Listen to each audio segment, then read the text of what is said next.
Para la Pre San Marcos, el curso de Historia del Perú recién inicia con la semana número 2, debido a que la semana 1 ellos tocan temas como la ciencia histórica, la hominización, que podríamos asemejarlo más a la historia universal. El día de hoy en este video vamos a resolver temas como el poblamiento americano, los primeros pobladores del Perú y las teorías sobre el origen de las primeras culturas justamente aquí en el Perú. Soy Enrique Heredia y este es mi canal, La Nave Histórica.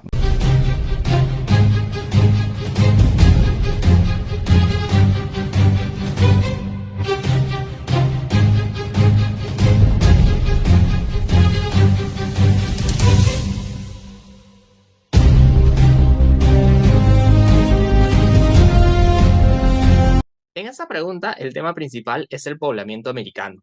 Cuando nosotros leemos las primeras líneas y dice, después que se demostró que la teoría de Florentino Mellino estaba equivocada, bueno, a mi mente vienen esos recuerdos de la escuela, cuando a mí me decían que Florentino Mellino fue un ítalo-argentino, quien consideraba que el origen del poblador americano siempre estuvo aquí. Bueno, no exactamente aquí en Perú, pero sí en Sudamérica, en Argentina. Él hablaba de un Homo pampeanus, que vendría a ser una suerte de homínido que habría dado origen a todo. Obviamente, con el pasar de los años, esta teoría autoctonista fue descartada por la ciencia. Es decir, pensar que realmente el hombre nació en América ya es algo jalado de los cabellos. Y justamente en la primera línea lo dice, estaba equivocada. Anteriores investigadores sobre el origen del hombre americano plantearon una hipótesis muy bien. Como ya la teoría de Florentino Mellino está descartada, hoy se sabe que el ser humano nació en África, hoy se sabe que América no fue cuna de la civilización, como ya se sabe eso, entonces diversos teóricos plantean por dónde puede haber entrado el hombre a América. ¿Por dónde habría entrado? Justamente yo aquí te quiero mostrar un mapa muy didáctico, creo yo, que te va a ayudar a entender a través de estas líneas rojas y también la línea azul que está en la parte inferior, cómo habría movido el poblador para llegar a mí. Si tú, postulante sanmarquino, postulante Callao, de Villarreal, de la Universidad Nacional, tienes que saber sí o sí que lo que manejan los teóricos son cuatro teorías importantes.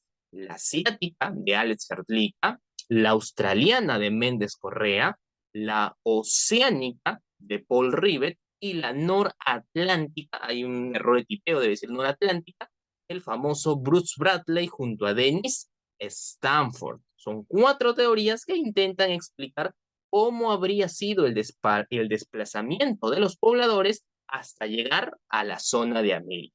Entonces, es obvio que estos ya no son teorías autoctonistas. Todo lo contrario, vendrían a ser teorías inmigracionistas, porque vienen de otras partes del mundo. Ahora, volvamos a la pregunta. Dice, sobre el origen del hombre americano plantearon una hipótesis. Ya te dije que no puede ser autoctonista porque eso es lo que había dicho el fake, ¿no? El mentiroso Florentino Mellino. Entonces es imposible, vamos a ponerlo con un lápiz mejor, es imposible que sea la A, porque tiene autoctonista. Es imposible que sea la D. Es imposible que sea la E.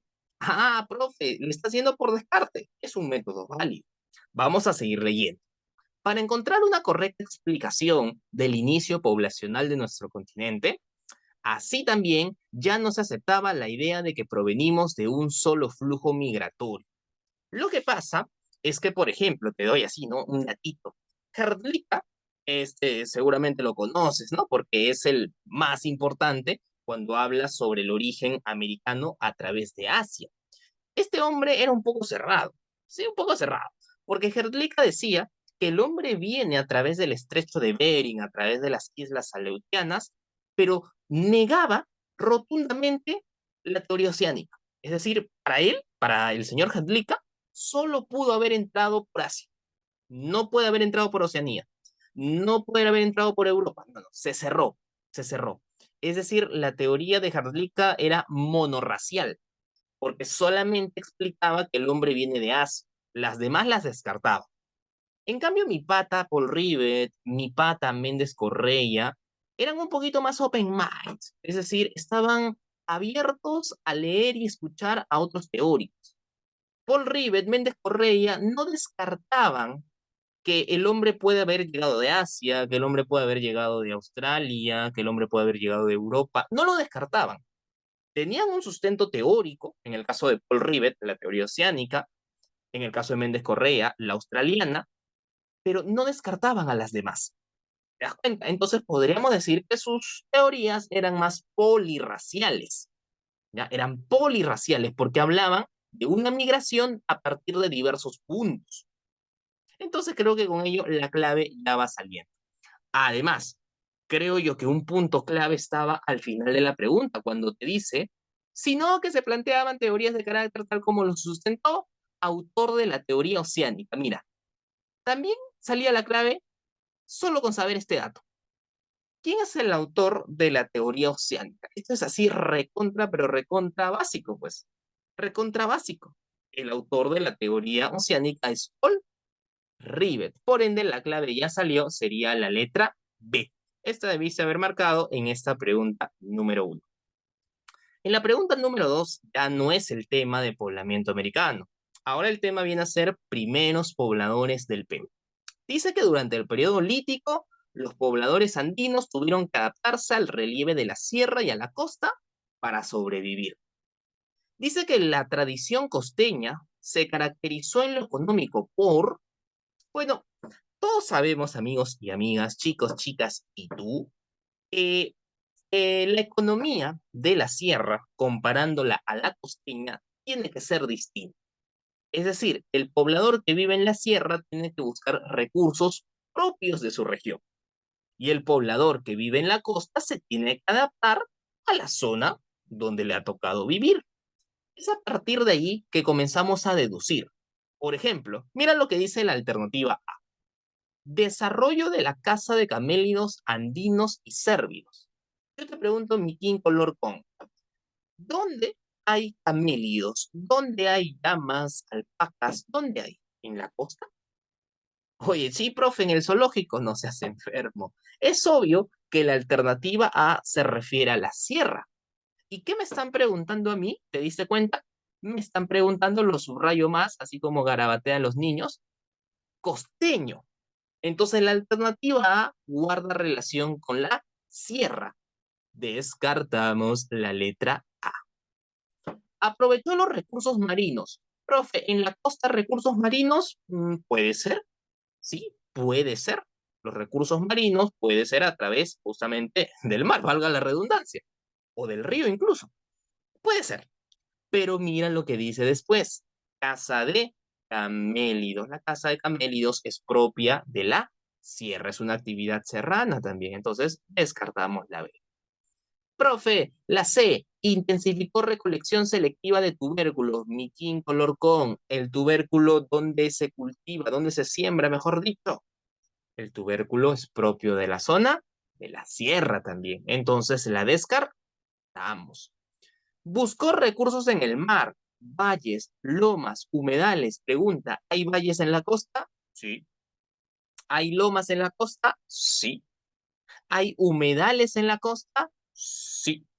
Mm, ¿Te das cuenta? Y obviamente la alternativa E, cuando utilizan la palabra horticultura, tú debes recordar que la horticultura es propia del arcaico inferior. Y mira lo que dicen, periodo lítico. Entonces ya salió la clave. ¿Verdad, gente? La clave vendría a ser la alternativa de Durex.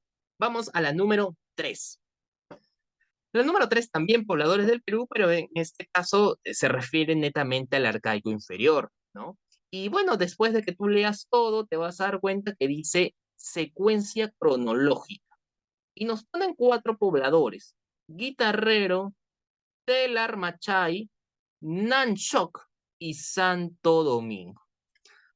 Yo siempre he conversado, me gusta mucho conversar con mis alumnos sobre qué es lo que piensan sobre aprender historia. Hay muchos dicen, profe, es que tengo que saber porque quiero ingresar. Razones no fallan, pero ojo con esto. Mucha gente considera que la historia es aburrida, es tediosa, es pesada, a partir de la cantidad de información que tienes que que tienes en tu caca, en tu cabeza, pues. Entonces, como hay mucha información, a veces dices, mejor ya no estudio porque es demasiado dato, mejor soy operativo en la matemática. Pero a veces hay mnemotecnias que nos van a ayudar mucho, incluso a nosotros, los profesores de historia, para manejar la información. Y quiero enseñarte hoy una mnemotecnia muy bonita, espero que sea de tu agrado y sobre todo de tu provecho académico. La mnemotecnia dice así: Nancy guitarrea en Paracas y en el telo dice chi. Uy, ¿qué fue, profe? Sí, sí, sí. Repite conmigo una vez más. Nancy guitarrea en Paracas y en el telo dice chi.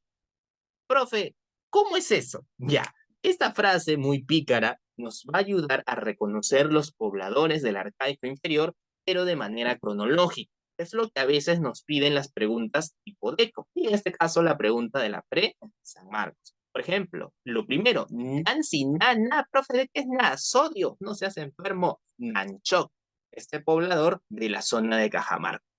Guitarreo, guitarreo, ese del famoso poblador guitarrero descubierto en lo que actualmente es la zona de Ancash. Luego tenemos, por ejemplo, Paracas. Profe, ¿por qué Paracas? Acá se confundió. Paracas no es una cultura. Acá Paracas se está refiriendo al poblador que vivió en lo que actualmente es esa zona de Ica. Algunos también lo conocen con el nombre de Santo Domingo. La T, TE, viene del Telar Marchay, este famoso cazador de camélidos allá en la zona de Junín. Y por último, chi vendría a ser Chilca. Entonces, resumiendo todo, Nancy guitarrea en Paracas y en el telo dice ti, se refiere a Nanchoc, guitarrero, Santo Domingo, o también llamado Paracas, Telar Marchay, Chil. Entonces, si tú recuerdas esta frase, puedes captar memorísticamente el orden cronológico. Ya salió. Nanchok, vamos a ponerlo con un lápiz al toque nomás. Nanchok vendría a ser el número 1. O sea, vamos a ponerlo acá, ¿no? Para ordenarnos. La oración 3 sería la primera, ¿verdad?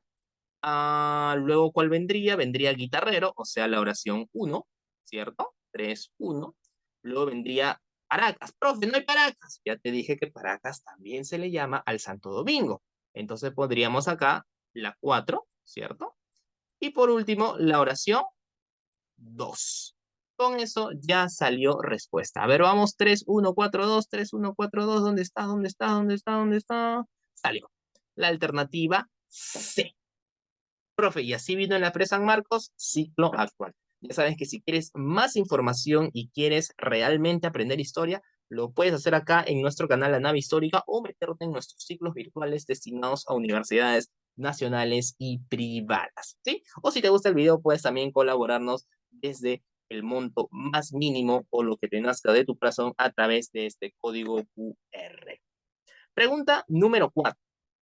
Habla acerca de investigadores sobre las culturas prehispánicas. Bueno, lo cierto, chicos, es que acá hay que tener en cuenta dos arqueólogos, John Rowe y Lumbreras.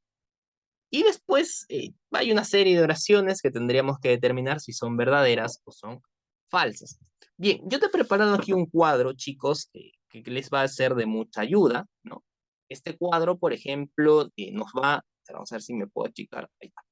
Este cuadro, por ejemplo, mi gentita, nos ayuda mucho a interpretar lo que decía Rowe, ¿no? Rowe es un arqueólogo estadounidense que en el siglo XX trataba de explicar cómo las culturas se van formando y se van difundiendo por medio del uso de la cerámica. A lo contrario, Lumbreras le daba más énfasis al factor económico, al factor social. Entonces, son arqueólogos con posturas distintas. Por ejemplo, cuando en tu examen de admisión te vengan horizonte temprano, tú dirás, profe, ¿qué es el horizonte temprano? Bueno, podríamos entenderlo que es la cultura chavín. Pero esa palabra horizonte es propia del señor Rowe, que utilizaría lumbreras. Fíjate en lo que te pasó en el cuadro. Lumbreras utilizaría la palabra formativa. Entonces, mucho ojo a esto, porque si lo ves por primera vez te va a sonar difícil, pero cuando lo comienzas a analizar, lo comienzas a ver repetitivamente, te vas a dar cuenta que no está tan complejo. Vamos nuevamente a la pregunta entonces. La metodología de Rowe ¿Se basó en el estudio socioeconómico de los pueblos? No, no. De hecho, el estudio socioeconómico le pertenece a Lumbreras. Rowe se basa en cerámica. Entonces la oración uno sería como tu ex, o sea, falsa. El periodo que Lumbreras denominó primer desarrollo regional, Rowe lo llamó intermedio temprano. Sí, coincidentemente se podría decir que Mochica, Nazca, Lima, Cajamarca se pueden llamar o bien primer desarrollo regional, como lo hizo Lumbreras, o bien intermedio temprano, como lo hizo Rowe. Esto ya depende del arqueólogo. Así que la oración 2 es válida. Para John Rowe existen tres horizontes. Horizontes son culturas grandes, chicos, ¿ah? Culturas panperuanas. Donde imponen su hegemonía a una cultura panandina, sí, Chavín, Wari e Incas. Según Lumbreras, inmediatamente después del formativo andino, se constituyó el Imperio Wari. No, no, después del formativo andino, Lumbreras habla de los desarrollos regionales, ¿no es cierto? Así que esto sería falso. Chicos, ya salió la clave sería la letra A. Y sí, había que recordar mucho el cuadro que viste hace un rato.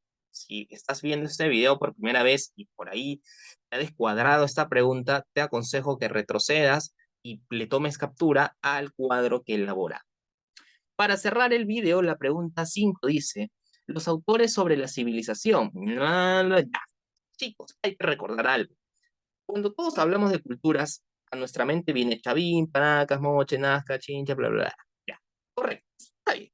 Pero los arqueólogos también, ¿no? Interpretan cómo se formaron las culturas, cómo nacieron, cómo se hicieron grandes. Y por ejemplo, el primer señor que te voy a mostrar aquí era Max Uhle. Este arqueólogo de ascendencia alemana decía que el origen de las culturas peruanas estaban en Mesoamérica. Él hablaba de los protochimú, hablaba de los protonazca, como el inicio de las grandes culturas. Pasados algunos años, Julio César Tello, este peruano de nacimiento, niega lo que dijo Maxul. Y Tello decía, estás loco, Ule. Las culturas peruanas surgen a partir de Chavín, porque Chavín es la cultura matriz, es la que da origen a las demás, con orígenes amazónicos, decía, ¿no? Los famosos felinos, que ya lo vamos a ver en la semana 4 de la pre. Pero bueno, era el pensamiento de Tello. Pasados los años, viene el famoso Federico Kaufmann, quien hablaba que el origen de todo se encontraba en la cultura valdivia. ¿Y dónde está Valdivia? En Ecuador. ¿Por qué dijo esto Kaufmann? Lo que pasa es que sus estudios revelaron que en Valdivia estaba la cerámica más antigua de esta zona de América del Sur. Y ante ello, él considera que es el inicio de las grandes culturas. Y en el caso de este último señor Lumbreras, él hablaba más bien de una fusión. Profe, Goku y Vegeta no sean mongolito. Fusión entre los factores internos propios de una región con los factores externos propios de un sincretismo. ¿Correcto? Entonces, vamos a las afirmaciones. Ule afirma que las culturas protochimú y protonazca serían las primeras. Sí, verdadero. Tello planteó que el primer foco fue Valdivia. No, eso lo dijo Kaufmann. Kaufmann consideró que el origen de la cultura peruana se encuentra en la selva central. No, no. Kaufmann, vuelvo a repetir, hablaba sobre Valdivia. Entonces, esto es falso. Tello, estudioso de Chavín, afirmó que la cultura matriz del Perú. Ah, ya, que Chavín fue la cultura matriz. Sí, para él el origen de todo fue Chavín.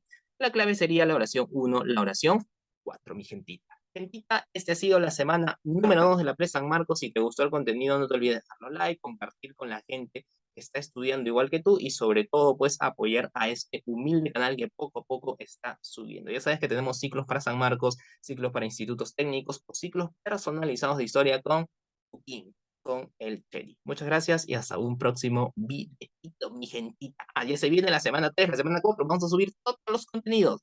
Pero mi gente, nos vemos. Buenas tardes.